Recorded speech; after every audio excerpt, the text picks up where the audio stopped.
আমার যেটা থিঙ্কিং যে ডট বল করাটা ইম্পর্টেন্ট এবং ভালো বল করা মানে ভালো জায়গায় বল করাটা আমার ক্ষেত্রে সবচেয়ে মানে বড় বিষয়।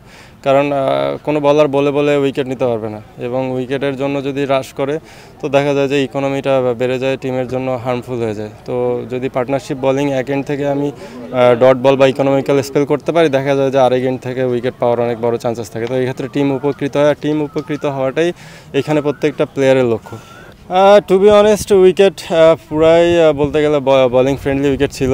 ব্যাটসম্যানের জন্য আসলেই অনেক টাফ ডে ছিল আজকে দুই পক্ষেরই, এটা যেমন দেখা গেছে। তবে বলারদের ক্ষেত্রে একটা চ্যালেঞ্জ ছিল যে এই উইকেটটা ইউজ করা প্রপারলি, ভালো জায়গায় বল করা।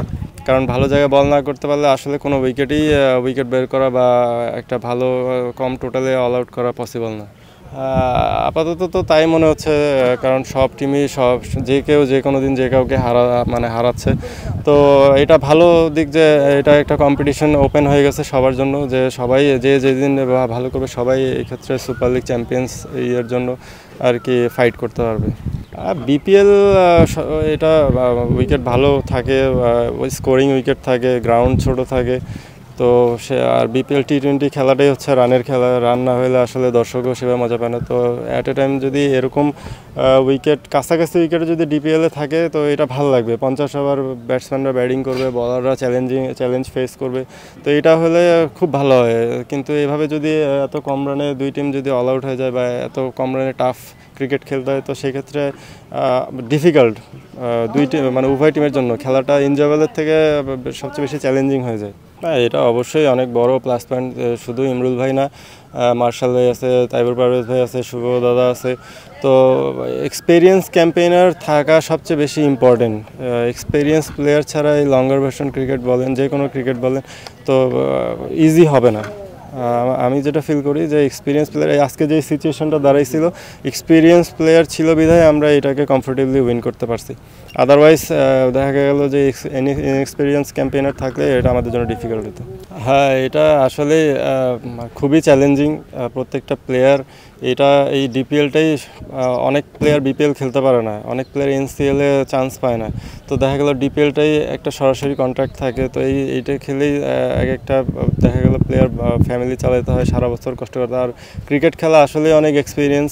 ইন্ডিভিজুয়ালি সব প্লেয়ারই অনেক কিছুর পিছনে ইনভেস্ট করে থাকে, ফুড থেকে শুরু করে সাপ্লিমেন্ট থেকে শুরু করে ইভেন এখন একটা ক্রিকেট ব্যাট কিনতে গেলেও দেখা যায় যে $700-800 পড়ে যায়। তো সেক্ষেত্রে যদি এই পেমেন্ট ইস্যুটা এইভাবেই কন্টিনিউ থাকে তো দেখা যাচ্ছে যে প্লেয়াররা এই প্রফেশনাল ক্রিকেটের বাইরে অন্য ধরনের ক্রিকেট খেলতে বাধ্য হবে।